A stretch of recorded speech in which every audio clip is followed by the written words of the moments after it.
Assalamualaikum warahmatullahi ta'ala wabarakatuh. Bismillahirrahmanirrahim. Alhamdulillahirabbil alamin. Terima kasih teman-teman semuanya. Pada kesempatan kali ini saya akan menjawab pertanyaannya teman kita yang menanyakan tentang air yang dipergunakan oleh tetangganya di belakang. Padahal di depan itu ada bangkai ayam nyangkut di gorong-gorong selokan itu. Airnya sedikit mengalir ke belakang dan digunakan oleh tetangganya untuk mencuci piring, juga mandi. Bagaimana hukumnya?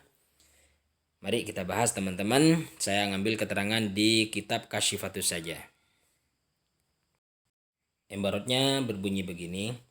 Bismillahirrahmanirrahim. I'lam annal ma'al jari karraqidi fi mamarrah. Ketahuilah bahwa air yang mengalir itu hukumnya sama dengan air yang diam dalam ketentuan-ketentuan yang telah diterangkan terlebih dahulu tadi. Jadi berarti kalau air sedikit kena najis, langsung najis. Berubah atau tidak?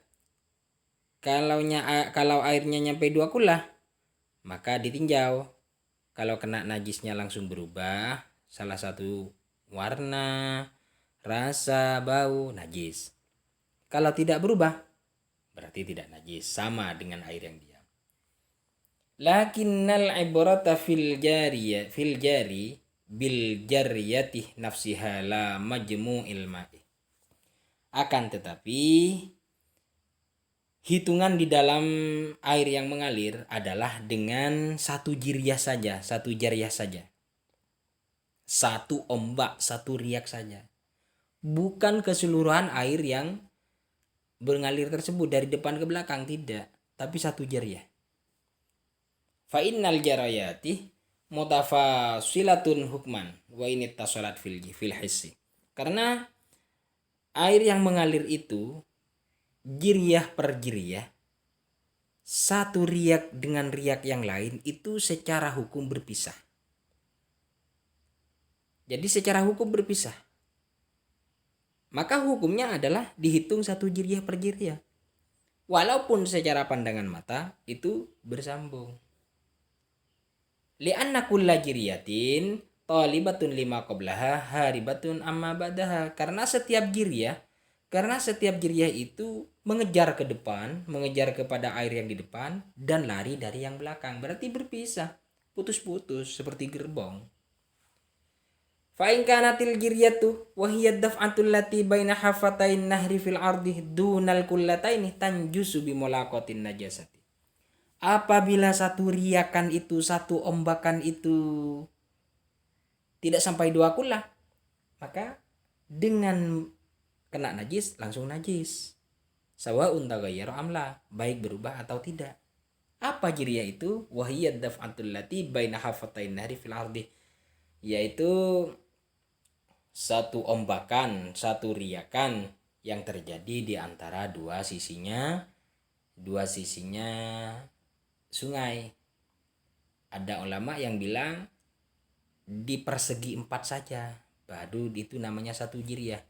Kalau lebarnya selokannya itu 1 meter, berarti kita ngambil panjangnya 1 meter, segi 4. Dalam segi 4 itu nyampe 2 kulah apa tidak?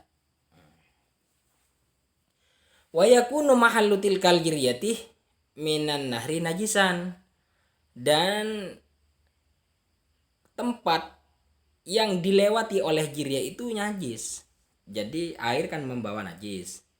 Maka tempat yang ditempati oleh jiryah yang membawa najis itu najis juga.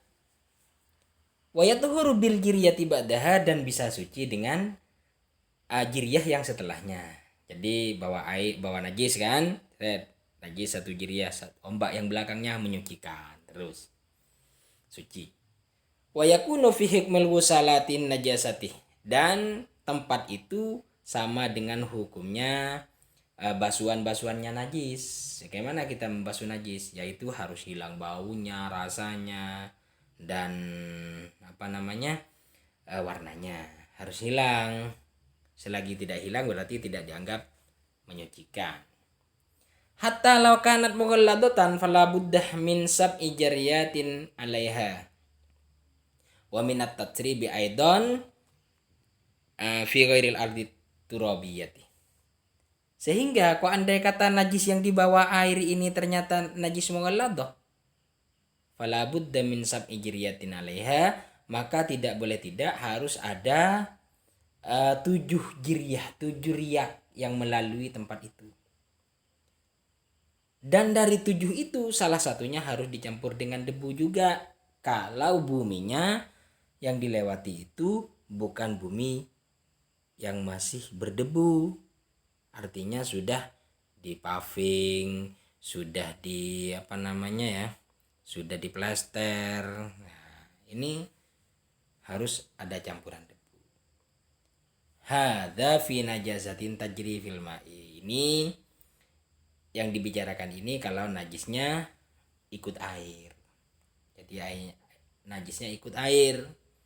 Maka kalau airnya sedikit, maka 1 jiryah itu najis dan tempatnya juga najis. Tapi kalau airnya banyak, ya jelas ditinjau dulu berubah apa tidak. Kalau tidak berubah, berarti ya tidak najis, cuma sekitarnya najis itu, barang yang najis itu ya najis. Sekarang ini tadi kita bahas adalah najis yang mengalir bersama air.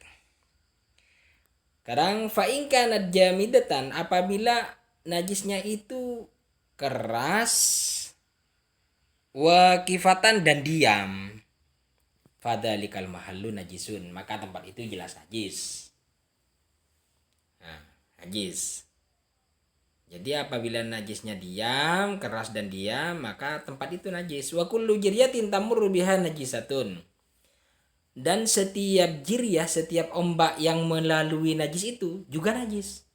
Jadi berarti ada air dari depan, kecil airnya mengenai najis, maka air itu najis ke belakang terus ke belakang najis.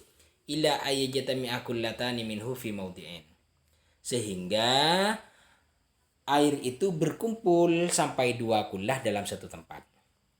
Kafiskiyatin masalan, seperti dalam satu gubangan, satu jurang kumpul, ada jurang, ada kubangan yang bisa mengumpulkan air 2 kullah. Fahina idin fahuwa tahurun idza lam yataghayyar biha, maka air tersebut suci kalau sudah sampai 2 kullah. Tapi syaratnya harus tidak berubah juga. Kalau berubah, ya namanya berubah walaupun airnya banyak, ya tetap tidak suci. Wa yulghazu bihi, dan dibuat tebak-tebakan dengan cerita ini, dengan kejadian ini. Fayuqalu lana ma'un alfu kullatin, kami mempunyai air 1000 kullah, ghairu mutaghayyirin, yang tidak berubah, wa huwa najisun, dan itu najis. Ai li'annahu mada malam yajtami fa huwa najisun wa in tala mahallu jaril ma'i.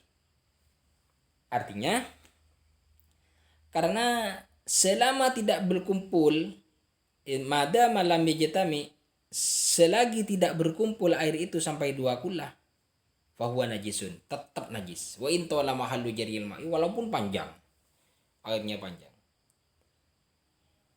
Wal farduh anna kulla jiryatin aqallu min kullataini. Dan ini kalau diperkirakan bahwa setiap ombak, setiap jiryah itu lebih sedikit dari 2 kullah, artinya tidak sampai 2 kullah. Walaupun panjang tetap tidak suci, kecuali nanti berkumpul lagi 2 kullah.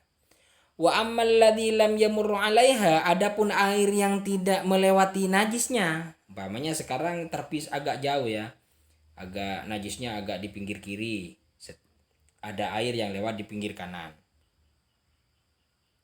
atau najisnya di bawah, airnya ada di atas ikut lagi. Apa najisnya di bawah, ada air yang lewat di atasnya, bagaimana? Wa ammal ladzi lam yamurru 'alaiha, sedangkan air yang tidak melewati najis tersebut, wa huwal ladzi fawqaha, yaitu air yang ada di atasnya, fahuwa bakin ala tuhuriyatihi, maka air yang ada di atasnya itu ya tetap suci, tetap suci. Demikian teman-teman. Jadi intinya adalah apabila air itu sedikit dan mengalir, maka otomatis yang kena najis itu najis, berubah atau tidak. Kalau air itu banyak, maka yaitu sudah, kalau berubah berarti najis, kalau tidak berubah berarti tidak najis. Cuma yang ada najisnya itu najis dengan sekitarnya. Kalau najisnya diam, kalau airnya sedikit, maka yang kebelakangannya najis itu semua najis. Tapi kalau airnya banyak, yang kebelakangnya najis, ya dilihat lagi berubah apa tidak. Begitu teman-teman ya. Mudah-mudahan ilmu pada hari ini menjadikan ilmu yang bermanfaat bagi kita semua, menjadi amal yang berkesinambungan sampai di akhirat nanti. Wabillahi taufik wal hidayah. Assalamualaikum warahmatullahi taala wabarakatuh.